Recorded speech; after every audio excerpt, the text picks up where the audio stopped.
မင်္ဂလာပါ J7 YouTube Channel ကနေပြန်လည်ကြိုဆိုလိုက်ပါတယ်ဒီကနေ့မှာတော့လူတဦးရဲ့တဘောတဘောဆိုတာကလူဘဝအတွက်အရေးကြီးတဲ့အရာတစ်ခုပါအကြောင်းကတော့လူတိုင်းရဲ့စိတ်ကမတူညီကြတာကြောင့်ပါလူတစ်ယောက်ရဲ့ပျော်ရွှင်တက်ကြွသူဖြစ်နိုင်တယ်လို့တစ်ယောက်ကတော့တိတ်ဆိတ်တဲ့သူတစ်ယောက်ကတော့ကြိုးစားအားထုတ်သူဖြစ်နိုင်တယ်လို့တစ်ယောက်ကစိတ်ပြက်လွယ်သူဖြစ်နိုင်ပါတယ်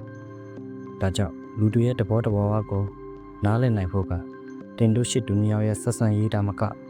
အခြားသူတွေရဲ့ဆက်ဆံရေးမှာလည်းအရှိခံအချက်တစ်ခုဖြစ်ပါတယ်ဒါကြောင့်ဗီဒီယိုလေးကိုအဆုံးထိနားဆင်ပေးဖို့တောင်းဆိုလိုက်ပါတယ်တဘောတဘောဆိုတာပါလဲတဘောဆိုတာကိုစာအုပ်အများပြားမှာအတိတ်ပဲဖော်ပြထားပါတယ်လူတဦးရဲ့အတွင်းစိတ်တွေးခေါ်ပုံအပြုအမူစတဲ့လူတဦးရဲ့စိတ်အတွင်းပိုင်းစုစုတို့ကိုဆိုလိုပါတယ်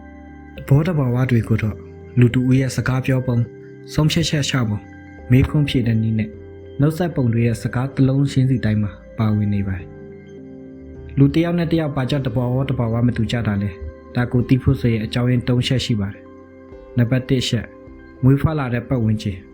လူတူဦးဟာမွေးဖွားလာတဲ့အချိန်မှာတိကျတဘာဝတစ်ခုကိုယူလာတတ်ကြပါတယ်ဥပမာတချို့ကပျော်ရွှင်လွယ်တဲ့သူတချို့ကစိတ်တူလွယ်တဲ့သူစတဲ့တဘာဝတစ်ခုစီနဲ့မွေးဖွားလာတာနံပါတ်2ကြီးပြင်းလာရတဲ့ပတ်ဝန်းကျင်မိသားစုမိတ်ဆွေပညာရေးစနစ်စတဲ့ပတ်ဝန်းကျင်ကအရာတွေကလည်းတဘောတစ်ခုကိုဖွဲ့စည်းပေးပါတယ်နံပါတ်3ချက်ကတော့တွေ့ကြုံခံစားရတဲ့အောင်မြင်မှုမအောင်မြင်မှုနဲ့နာကျင်မှုတွေကစိတ်တက်တဲ့တဘောကိုပြောင်းလဲစေပါတယ်ဒီချက်3ချက်ကိုပေါင်းပြီးလေ့လာမှဆိုရင်လူတစ်ယောက်ကိုနားလည်ဖို့ဆိုတာသူ့အကြောင်းကိုလေ့လာမှုနဲ့စတင်ရမှာပါတဘောအမျိုးအစားတွေကိုတော့ပညာရှင်တွေကအဓိက၄မျိုးခွဲခြားထားပါတယ်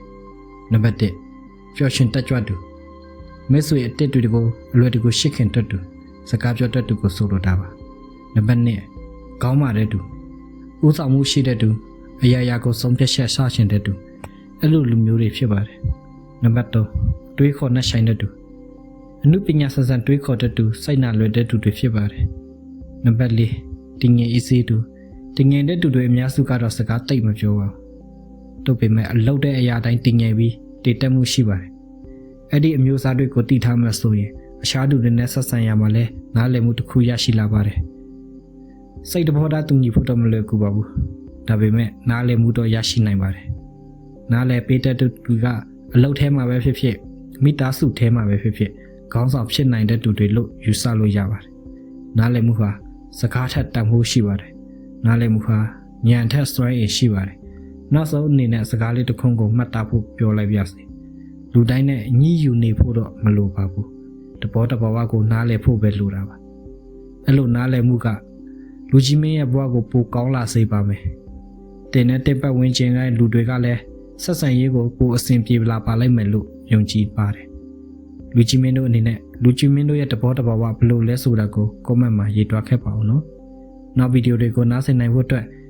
ကျွန်တော်ရဲ့ channel လေးကို like and subscribe လေးလုပ်ပေးကြပါဦးနော်အားလုံးကိုကျေးဇူးတင်ပါတယ်